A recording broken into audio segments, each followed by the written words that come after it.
And that happened at the London Fog on the Sunset Strip, and then onto the Whiskey A Go Go, where we became the house band through the summer of 1966. Jim, obviously very close to you, and you spent a lot of time with him. For a guy that obviously had a lot of talents, but also a lot of demons inside him, if he had to turn to drinks and drink and drugs in the way that he did, what was it that was driving him like that? That was sort of... No, you're going to ask me, can you psychoanalyze Jim Well, Ray for me? well- What was his problem? What was his psychological you problem? knew him, Well, though. yeah, but you know him too. You know, we all know Jim Morrison. But I didn't spend much time with him. I can't give you a psychological, a Freudian. Would you like Freudian or Jungian?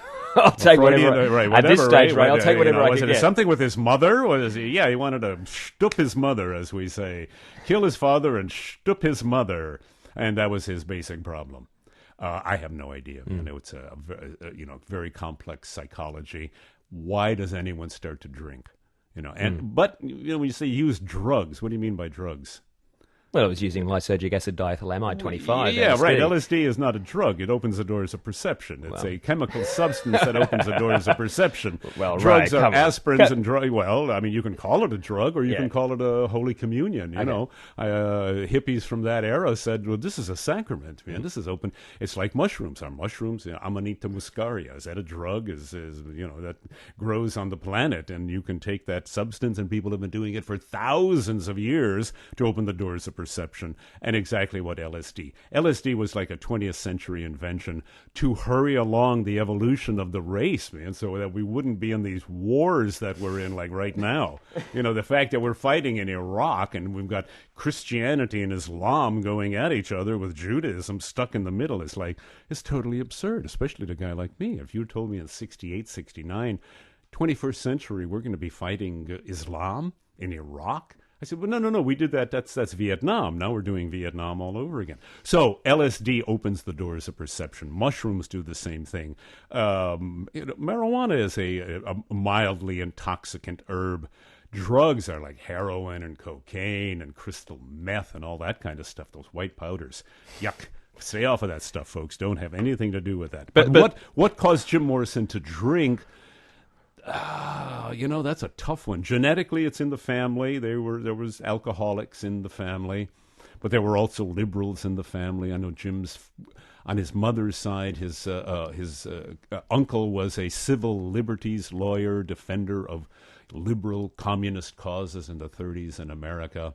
His father, of course, was a right-wing admiral, and so it's a strange dichotomy in that family between liberal thought and very right-wing militaristic thought. Getting back to the LSD sort of doors of perception concept just for a second as well, and to take the devil's advocate route of somebody somebody who's say 20 now would look back and say, well, what really did it achieve? The hippie revolution, for some people, could be considered a fairly self-involved, nihilistic period in time where, some great music and art came out of it, but did it really change anything in the long run?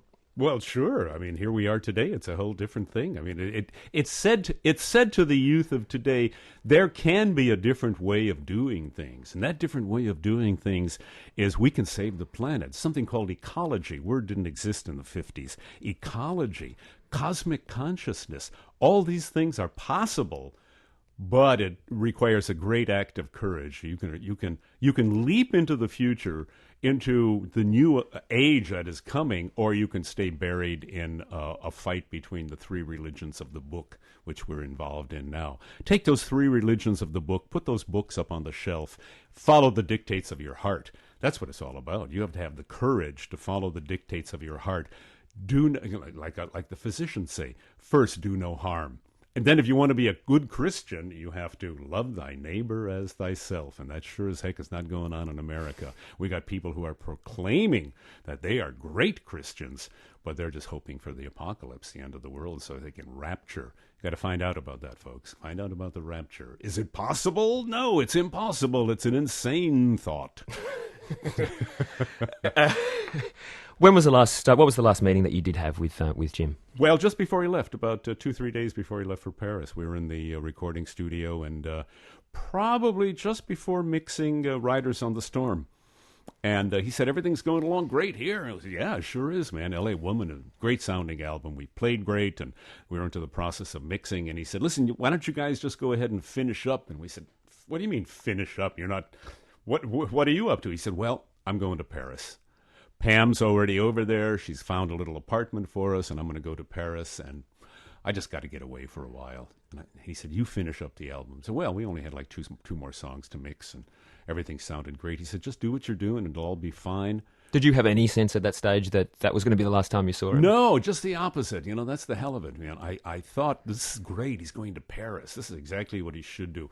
Become a poet. Become an American in Paris. That Hemingway and F. Scott Fitzgerald and Henry Miller, those American writers who go to Paris, now Jim Morrison is going to go to Paris. Get away from rock and roll. Get away from the groupies and the drinking buddies. Boy, he had some hangers-on, man, that indulged his every whim. See, that's what happens. The lead singer gets all his whims, or her, Janis Joplin. Your whims are indulged. People will do anything. Hey, Jim, come on, I got girls, I got pills, I got grass. Come on, come with me, man. We're going to have some fun. And Morrison couldn't turn it down, and he was open for any adventure. So going to Paris, I thought, was the best thing in the world for him. And oddly enough, we were just in Paris a couple of weeks ago. The French look upon him as that American poet who came to Paris, that handsome young man, poet, comes to Paris and dies in Paris. They worship him over there. And he became that writer in the continuation, except unfortunately to attain the immortal status that you have to die. To become that kind of, semi-deity, you have to expire. And I miss him terribly. And where were you when the news came through? Los Angeles. I was at home. We were having breakfast at home. My wife and I were having breakfast, and the word came that Jim Morrison is dead. And from our manager kid, he was only 24, 25, too young to handle it. And I said, oh, he's not Jim's. Yeah. People were Paul is dead. Remember that Paul is dead? This is the same sort of thing. Jim is dead. Jim had died, I don't know, 2 or 3 times. He had fallen out of a window in a hotel at the Chateau Marmont on the Strip, and he had died. We were at a party. Somebody said, Jim Morrison's been killed. And wait a minute, he's coming to the party. No, he died in an automobile accident. Oh, my God. 5 minutes later, in walks Jim Morrison. And we said, I thought you were dead. And he said, Mark Twain's line, the rumors of my death have been greatly exaggerated. So this is another one. He's dead. I said, I don't believe it. And I told the guy, I said, well, go ahead and, check it out if you want to. And he said, no, it's serious this time. I said, well, go to Paris. He said, I've got a 12 o'clock flight booked. So fine. All right, off you go. Let me know what happened. He gets to Paris, and I don't know to this day what happened. He called me like about 3 or 4 days later. I think this was maybe a Friday or Saturday. He called me on a Monday or Tuesday probably and said, we buried Jim Morrison. I said, what happened? He said, I don't know. His heart stopped. I said, he wasn't killed. Was he murdered? Was he hit by a truck? I said, how did he look? He said, I don't know. It was a sealed coffin. And I said, oh, my God. You buried in Père Lachaise Cemetery a sealed coffin, and you're telling, I told you to check on it. You're the manager, man. What are you doing? And he said, I couldn't, Ray. I just couldn't open the coffin. Okay, so that's all I know. Okay? So there does seem to be so much mystery surrounding his death. We don't know what happened to the guy, man. We don't know how he died. We don't know. Still, I mean, there was never a proper inquest into it. No. Well, listen, these are the French. You don't. I can't say to them, "Hi, I'm Ray Manzarek, and I'm Jim Morrison's You're in the keyboard." Doors. Right, we're in the Doors, and Jim's my good buddy, and we put the rock and roll band together, and I'm one of the Doors, and I do the organ for Light My Fire, and now dig him up. And the French would say, "Get out of here! You have to be next of kin." The only people who could do it were his mother and father, and they never looked into it. So there you are. And Pamela then expires 2 years later. She's gone. Pamela died, poor thing, died of a heroin overdose.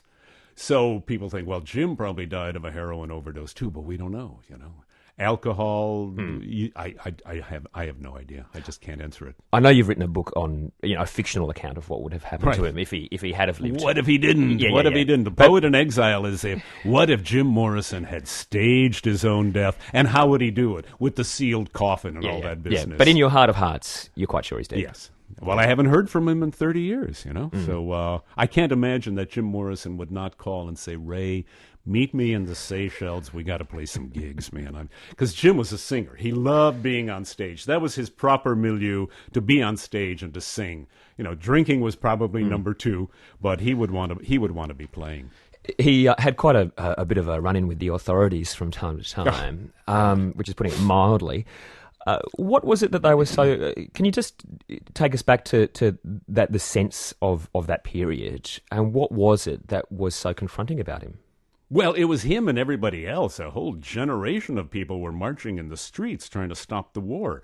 The authorities, the powers that be, knew that this was the change. They knew that these were the heads who were coming to change the planet, to change American society. We had seen the man behind the curtain, and the Wizard of Oz was not this great big thing. It was just a little guy. It was Dick Cheney pulling the strings, you know, our vice president, pulling just a little bald-headed, chubby man who probably never got high in his life, and he's telling us what to do in Iraq and got our president talking like a puppet. Well, we saw through that. They knew we could see through that, and we're in the streets saying, stop this war. Stop the war. Stop the war.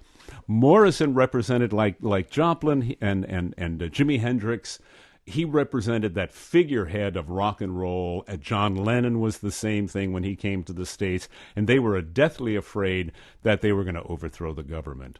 And we might have. But if we would have overthrown the government, it would have been a government of peace. You know, make love, not war. Peace, man. Peace, brother, peace. That's what they were afraid of. They wouldn't even let us say higher on national television. The Ed Sullivan Show, girl, come on, baby, light my fire. Girl, we couldn't get much higher. Just before we were about to go on the show, on TV, national television for the first time, this guy comes to the dressing room, number 2 man behind Ed Sullivan, and says, boys, we've got a problem. Network has come down and said you can't say the word higher on national television. That's how uptight it was. It was the establishment versus the hippies, the new tribe, the new Americans, the long-haired, softer Americans, the lovers versus the killers. And that's what's still going on in the States right now. The killers, the people who want to keep the war going, versus the lovers. Ray Manzarek from The Doors, great to meet you. Thanks for coming into Triple J. My pleasure, man. Great to talk to you.